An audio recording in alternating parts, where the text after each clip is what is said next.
On Saturday, my administration helped broker a full and immediate ceasefire, I think a permanent one, between India and Pakistan, ending a dangerous conflict of two nations with lots of nuclear weapons. We stopped the nuclear conflict. I think it could have been a bad nuclear war.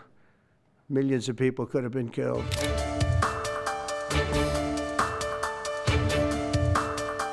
Before we begin, let me say a few words about the historic events that took place over the last few days.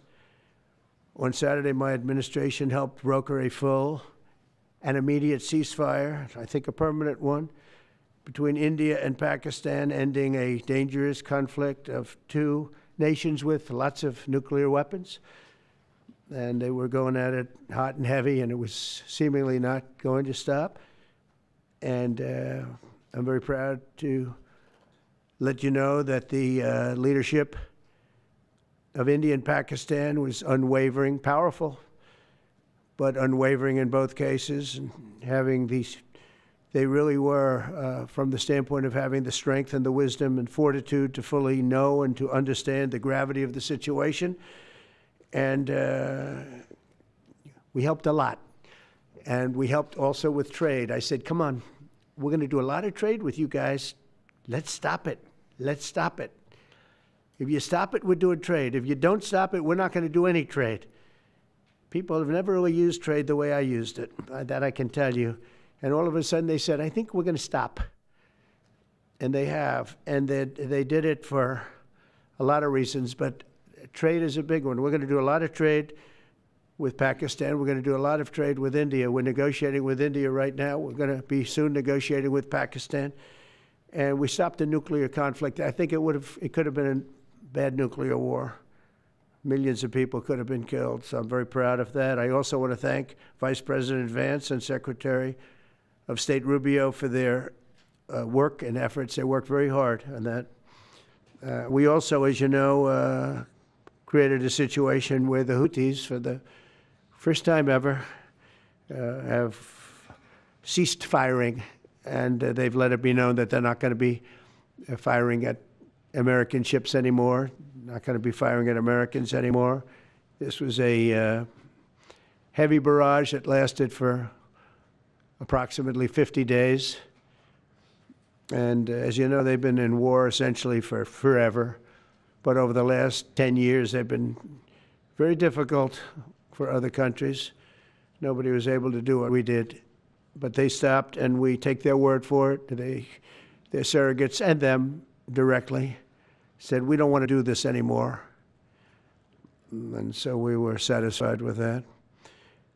In addition, yesterday we achieved a total reset with China after productive talks in Geneva. Both sides now agreed to reduce the tariffs imposed after April 2nd to 10% for 90 days as negotiators continue on the larger structural issues. And I want to tell you that a couple of things. First of all, that doesn't include the tariffs that are already on, that are our tariffs, and it doesn't include tariffs on cars, steel, aluminum, things such as that, or tariffs that may be imposed on pharmaceuticals, because we want to bring the pharmaceutical business back to the United States. They're already starting to come back now based on tariffs because they don't want to pay 25, 50, or 100% tariffs, so they're moving them back to the United States. I spoke to Tim Cook this morning, and he's going to, I think, even up his numbers, $500 billion. He's going to be building a lot of plants in the United States for Apple. And we look forward to that. I really do look forward to that. But the talks in Geneva were very friendly. The relationship is very good. We're not looking to hurt China. China was being hurt very badly. They were closing up factories. They were having a lot of unrest. And they were very happy to be able to do something with us.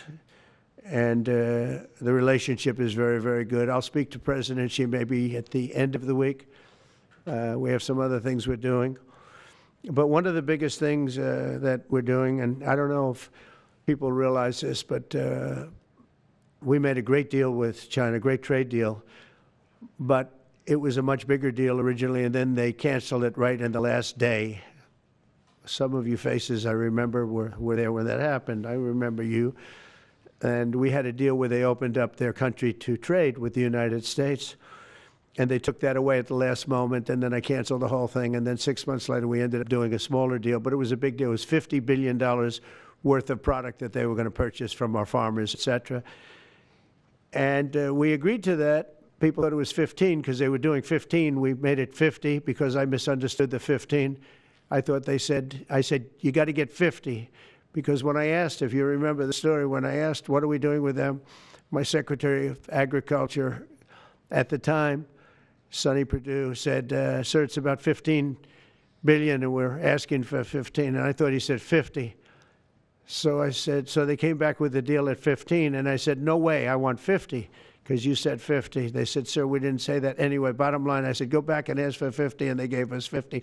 And they were honoring the deal. And we would call them up a lot for the corn and for the wheat and for everything.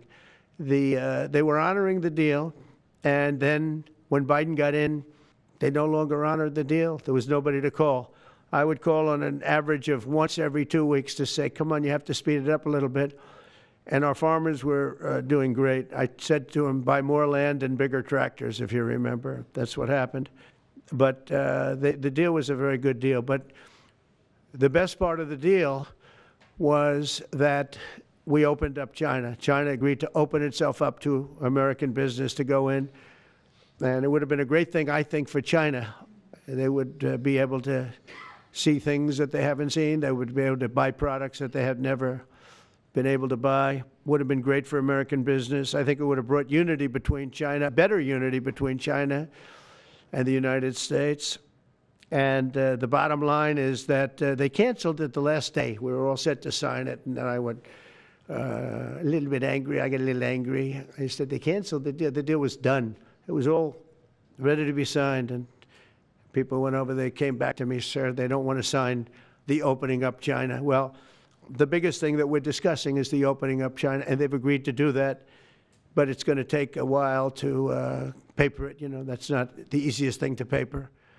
But that's the single, I think, to me, some people would disagree. Some people would say we're getting a lot of money with tariffs or whatever. But, you know, especially when you add what we already have. Because remember, we're already getting the 50% on steel and different things. That's not included in these numbers.